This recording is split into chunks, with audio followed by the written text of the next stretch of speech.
yan. Good morning guys.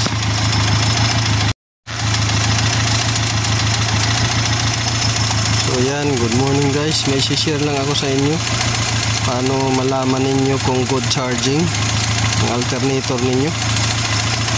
So yan.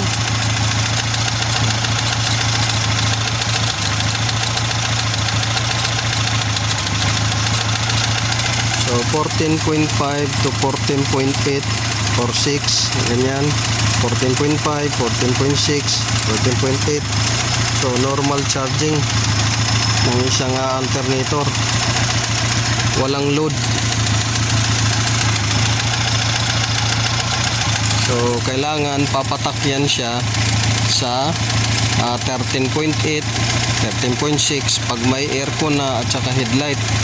So ngayon check natin kung tatama ba siya. So kung tatama siya, meaning good alternator itong sasakyan na to.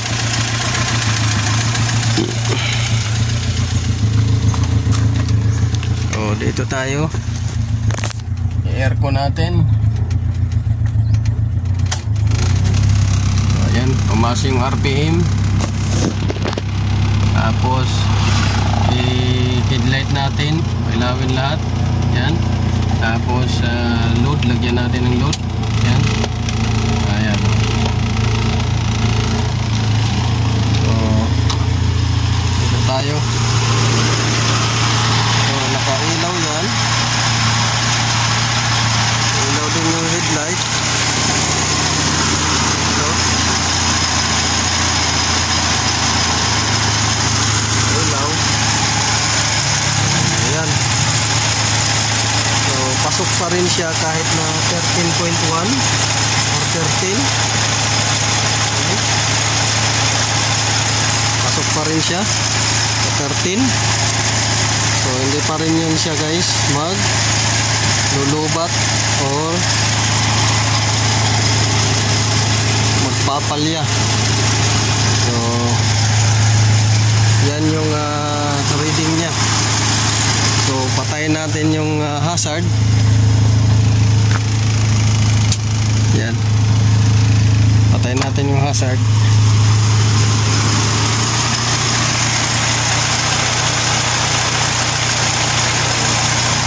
.7. So good.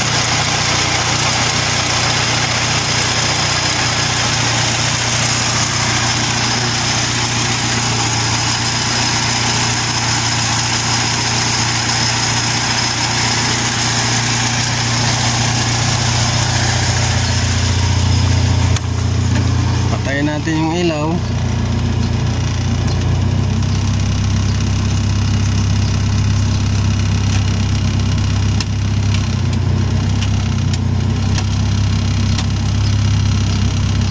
Aircon na lang. So aircon at saka radyo. Ito natin yung radyo. Yan. Aircon, radyo.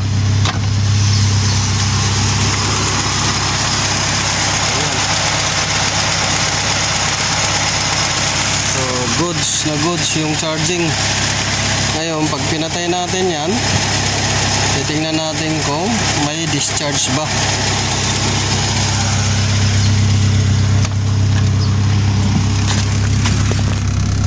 Patay ito,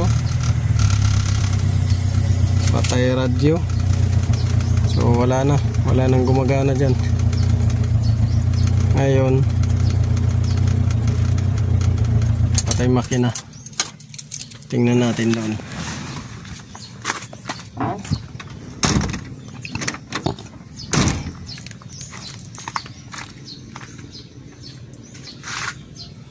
So, yan. So, dapat hindi siya mabilis bumaba. Kung maganda yung battery.